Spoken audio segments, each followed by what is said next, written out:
Social media पर यह तस्वीर बहुत वायरल हो रही है जोरों से। खेसारी लाल यादव और पवन सिंह की पत्नी ज्योति सिंह एक साथ चुनाव प्रचार करते हुए नजर आ रही हैं।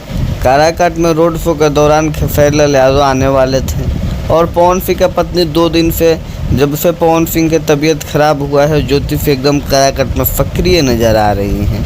और जिस तरीक़े से आप लोग वीडियो देखे, फोटो देख रहे हैं खेसारी लाल यादव और ज्योति सिंह एक साथ काराकाट में, तो क्या आपको लग रहा है कि काराकाट का माहौल बदला हुआ है?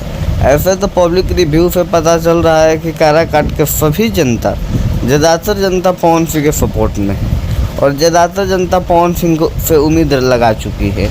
और महिलाओं की भी जनसंख्या पवन सिंह के साथ बड़ी है और जब से ज्योति सिंह आई हैं, महिलाओं में और उत्साह आ गया है और लड़कियों में, महिलाओं में ऐसा लग रहा है कि सब टूट कर एकदम पवन सिंह के वोट करने वाली हैं।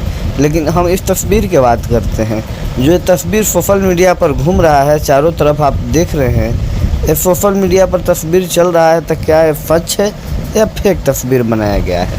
हम आपको बता दें कि ये जो तस्वीर है वो प्रॉपर एडिटिंग तस्वीर है। जो भी किया है एडिट किया है, एडिटिंग तस्वीर है। अभी खेसारी लाल यादव काराकाट नहीं आए हैं और जब काराकाट आएंगे तो उनका खुद का वीडियो वायरल होगा, आप लोग ज़रूर देखिएगा। तब तक के लिए चैनल को सब्सक्राइब कर लीजिए, लाइक कर दीजिए, कमेंट कर दीजिए और जब खेसारी लाल यादव आएंगे तो इस चैनल पर वीडियो ज़रूर चढ़ेगा। तो आप लोग चैनल को लाइक कर लीजिए, सब्सक्राइब कर लीजिए। जय भोजपुरी, जय भोजपुरी समाज।